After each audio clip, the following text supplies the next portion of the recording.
এই হাঁসটি ট্রেনিং করার জন্য তার সেনা সদস্যদের সাথে মাঠে চলে আসে। মাং মাং কোটাই কোন রে। এরপর কমান্ডার দেখতে পায় হাঁস তার ট্রেনিং এ মনোযোগী দিচ্ছে না, তাই কমান্ডার রেগে বলে ওঠে, এরপর কমান্ডার হাঁসকে বলে কিভাবে অস্ত্র প্রদর্শন করতে হয় সেটাই করে দেখাতে, কিন্তু হাঁস অস্ত্র প্রদর্শন করতে গিয়ে কমান্ডারের ফিতা কেটে ফেলে। হাঁসটি ট্রেনিং এ ভুল করে দেখে তাই হাঁসটিকে দিয়ে কমান্ডার ট্রেনিং পরীক্ষা নেয়।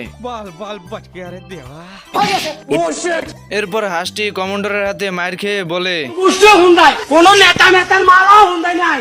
কি বললি? তো বিকজ বন্ধুরা ভিডিওটি ভালো লাগলে অবশ্যই লাইক এন্ড কমেন্ট করে যাবেন, কারণ আপনাদের ভালোবাসাই আমাকে ভিডিও বানাতে উৎসাহিত করে। আমার চ্যাটার বাল